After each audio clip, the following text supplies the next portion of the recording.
비트코인 8천 개가 묻혀 있다. 어떤 소식일까요? 영국 웨일스 뉴포트의 컴퓨터 엔지니어 제임스 하웰스가 2013년 실수로 버린 하드디스크를 되찾기 위해 해당 매립지를 직접 매입하는 방안을 고려 중이다라고 보도했습니다. 하드디스크에는 무려 8천 개의 비트코인이 들어있으며 현재 가치로는 약 1조 1,300억 원에 달한다라고 하는데요. 반드시 찾아야 될 것 같고요.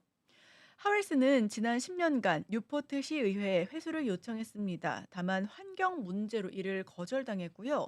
지난해 초 소송을 제기하려고 했으나 지난달 기각됐다라고 합니다.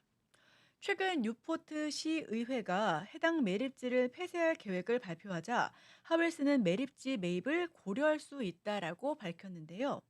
하지만 매립지 인수에는 법적 문제와 환경 규제 등 해결해야 할 과제가 산적해 있습니다. 뉴포트 시의회는 아직 화헬스의 매립지 인수 가능성에 대한 공식적인 입장을 내놓고 있지는 않습니다. 다음 소식입니다. 이번에는 미국 증시과 관련해서 우크라이나 종전 기대감, 그리고 CPI, 관세 전쟁 우려, 이렇게 3대 지수가 혼조 흐름을 보였다라고 하는 부분 먼저 전달해 드릴 텐데요. 미국 뉴욕 증시는 예상보다 높은 소비자 물가 지수와 관세 전쟁 우려로 하락 흐름을 보였습니다. 다만 러시아 우크라이나 전쟁 휴전 협상 가능성이 다시 한번 제기가 되면서 나스닥과 필라델피아 반도체 지수가 소폭이나마 상승 전환하면서 추세적으로 상승 흐름을 다시 한번 꾀할 수 있겠다라고 하는 긍정적인 사인 역시도 얻게 됐는데요. 다우 지수는 0.5% 떨어졌고요. S&P 500 지수는 0.27%, 나스닥은 0.03% 소폭이지만 오름세를 기록했습니다. 필라델피아 반도체 지수 0.21% 상승했는데요. 다만 국채 금리가 좀 올랐다라고 하는 점이 아무래도 기술주 하방 압력에는 좀 작용을 한 것 같습니다. M7 기업들 위주로도 살펴보더라도 애플이 1.8%, 그리고 메타는 0.7% 올랐고, 또 엔비디아는 1% 넘게 내리면서 빅테크 기업들은 대부분 하락했는데요. 테슬라가 반등에 성공했다라고 하는 점이 좀 눈에 띕니다. 1월 CPI는 전월 대비 0.5%, 근원 CPI는 0.4% 상승하면서 시장의 예상치를 웃돌았고요. 연준의 금리 인하 가능성은 당연히 약화되고 있습니다. 3월 FOMC 동결, 또 5월 역시도 동결을 내다보고 있고, 대다수의 전문가들은 올해 상반기에는 금리 인하 가능성이 추가적으로 없지 않을까라고 하는 의견을 내놓고 있습니다.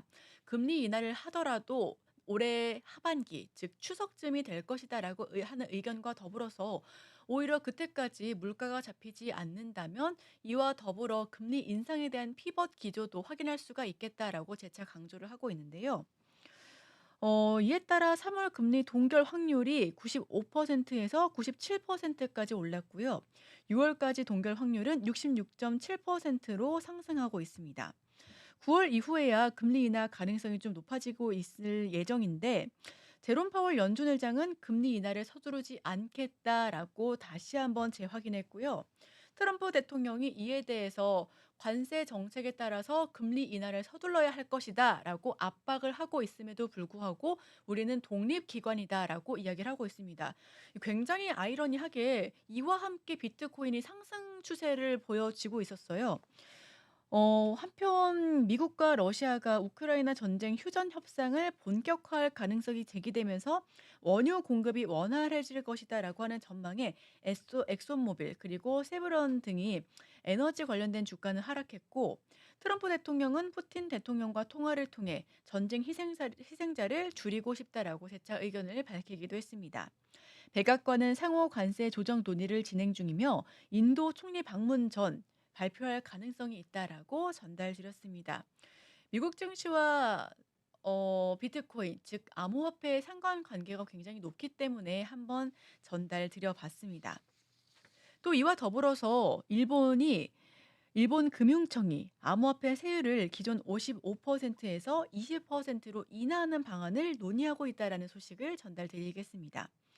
일본의 투자 환경을 크게 변화시킬 전망인데, 일본 정부는 암호화폐 시장 활성화를 위한 전략적인 조치다라고 설명을 하고 있고요.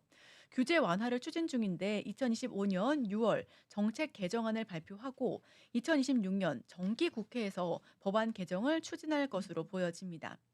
세율 인하는 금융소득세와 동일한 수준으로 조정돼 개인과 기관 투자자의 유입을 촉진할 수 있을 것으로 예상이 되고 있고요.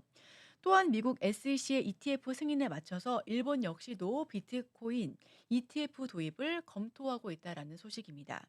승인 시에는 기관 투자자의 시장 참여가 증가할 것으로 전망이 되고 있는데요.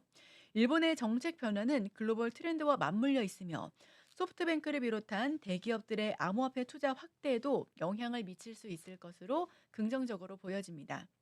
일본이 규제 완화를 본격적으로 추진하게 된다면 글로벌 암호화폐 시장에 미치는 영향이 클 것으로 전망되고 있습니다. 아시아 지역의 규제 완화 논의도 더욱더 활발해질 것으로 예상이 되는데요.